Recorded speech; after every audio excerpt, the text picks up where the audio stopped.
Hello friends, இன்றைக்கி சூப்பரான pumpkin pasta எப்படி பண்ணுறதுன்னு பார்க்கலாம். இது பார்த்திங்கன்னா நான் மில்லட் பாஸ்தா தான் இன்றைக்கி எடுத்துருக்கிறேன்.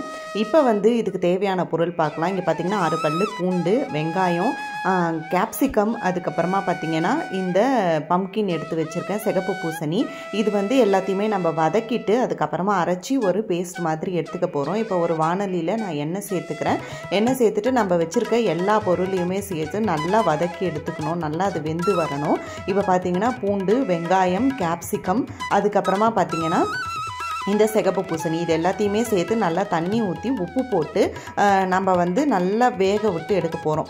எப்படி வெந்திருக்குன்னு தெரிஞ்சுக்கணுன்னா நல்லா அந்த காயை நீங்கள் நசுக்குனீங்கன்னா நல்லா உங்களுக்கு அது வெட்டுப்பட்டு வரணும். அந்த மாதிரி வெந்திருக்கணும். நல்லா நான் உங்களுக்கு காமிக்கிறேன். இப்போ பார்த்தீங்கன்னா நான் தண்ணி ஊற்றி ஒரு 5-10 நிமிஷம் நம்ம மூடி வச்சிட்டோம் அப்படின்னா ஈஸியாக உங்களுக்கு எல்லா காயுமே வெந்துடும். யூஸ்வலாக நம்ம சூப்புக்கெலாம் செய்கிற மாதிரி தான் இது. காயை வேக வச்சுட்டு இதை நல்லா பேஸ்ட் பண்ணி நம்ம அரைச்சி எடுத்துக்கணும்.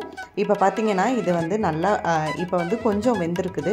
இன்னும் ஒரு 5 நிமிஷம் கழித்து நான் உங்களுக்கு காமிக்கிறேன். நல்லா உங்களுக்கு கட் பண்ண வரும். நல்லா வெந்திருக்கும். இப்போ பார்த்தீங்கன்னா நல்லா வெந்துருச்சு. உங்களுக்கு கட் பண்ண வருது. இந்த ஸ்டேஜில் நம்ம இதை நல்லா ஆற வச்சுட்டு அதுக்கப்புறமா நம்ம ஒரு மிக்ஸி ஜாரில் போட்டு அரைச்சி எடுத்துக்க போகிறோம். இப்போ பார்த்தீங்கன்னா நான் மிக்ஸி ஜாரில் சேர்த்துட்டு நீங்கள் ஆற விட்டு அரைச்சிங்கன்னா தான் உங்களுக்கு நல்லா அரையும். நான் வீடியோக்காக இப்படி போட்டு காமிக்கிறேன்.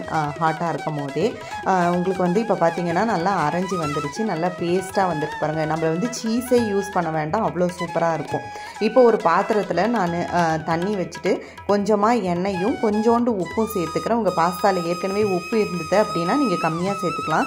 இன்றைக்கி எனக்கு இதில் பாஸ்தாலேயே கொஞ்சம் உப்பு இருக்கிறதுனால நான் கம்மியாக சேர்த்துருக்கேன். இதை நல்லா ஒரு 5 நிமிஷம் 10 நிமிஷம் வேக வச்சு எடுத்துகிட்டு நம்ம ட்ரெயின் பண்ணிடணும். அந்த வாட்டர் எக்ஸஸ் வாட்டரெல்லாம் நம்ம ட்ரெயின் பண்ணிட்டோம் அப்படின்னா சூப்பரான பாஸ்தா வந்துடும். இது மில்லட் பாஸ்தா அப்படிங்கிறதுனால உங்களுக்கு கொஞ்சம் அங்கே இங்கே உடஞ்சி தான் வரும். உங்களுக்கு மைதா பாஸ்தா மாதிரி நல்ல ஒரு இதில் இருக்காது.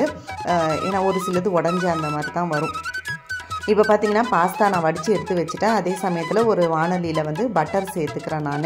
இப்போ பட்டர் சேர்த்துட்டு நம்ம அரைச்சி வச்சுருக்க பேஸ்ட் இருக்குல்ல அதை இதில் ஊற்றிட்டு இதுக்கு தேவையான அளவுக்கு தண்ணி நீங்கள் கன்சிஸ்டன்சி அட்ஜஸ்ட் பண்ணிக்கிறதுக்காக ஊற்றிக்கலாம். இதில் அவ்வளோ க்ரீமியாக இருக்கும். உங்களுக்கு அந்த சீஸு, பால் இதெல்லாம் சேர்த்தா மாதிரியே. பட் அதெல்லாம் எதுவுமே சேர்க்காத healthy version of pumpkin pasta. உங்கள் குழந்தைங்களுக்கு கூட இதை நீங்கள் தைரியமாக செஞ்சு தரலாம். ஏன்னா பாஸ்தாவுமே மைதா கிடையாது, நம்மளுக்கு மில்லட் பாஸ்தா தான் இன்றைக்கி நான் எடுத்திருக்கேன். இப்போ இதில் தேவையான அளவுக்கு சீசனிங்காக பார்த்தீங்கன்னா சில்லி ஃப்ளேக்ஸ், ஆரிகானோ, மிளகுத்தூள் இதெல்லாம் நீங்கள் சேர்த்து நல்லா இதை பெரட்டி எடுத்துக்கோங்க. இப்போ நான் இதை கலக்கிட்டு உங்களுக்கு காமிக்கிறேன் எப்படி இருக்குது அப்படின்ட்டு.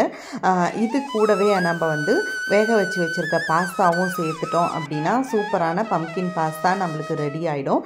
இப்போ பார்த்தீங்கன்னா நான் வேக வச்சு வச்சுருக்க பாஸ்தாவையும் இது கூட சேர்த்து நல்லா மிக்ஸ் பண்ணிக்கிறேன். உங்களுக்கு இந்த மாதிரி கெட்டி கன்சிஸ்டன்சி வேணும்னா நீங்கள் இந்த மாதிரி வச்சுக்கலாம். இல்லைனா கொஞ்சம் வாட்டரும் அதுக்கு தேவையான அளவுக்கு உப்பும் நீங்கள் சேர்த்துக்கலாம். எவ்வளோ க்ரீமியாக இருக்குது பாருங்கள். கண்டிப்பாக இதை உங்கள் வீட்டில் ட்ரை பண்ணி பாருங்கள். இதே மாதிரி புது புது ரெசிபீஸ் நம்ம சேனலில் நான் அப்லோட் பண்ணுறேன். மறக்காமல் நம்ம சேனலையும் சப்ஸ்கிரைப் பண்ணி வச்சுக்கோங்க. அப்போ தான் இந்த மாதிரி வீடியோஸ்லாம் உங்களுக்கு நோட்டிஃபிகேஷனாக வரும். அவ்வளோதான், சூப்பராக நம்ம சர்வ் பண்ணியாச்சு. பம்ப்கின் ரொம்ப ஹெல்த்தியானது. சாப்பிடாத குழந்தைங்களும் இந்த மாதிரி செஞ்சு தந்தீங்க அப்படின்னா கண்டிப்பாக சாப்பிடுவாங்க.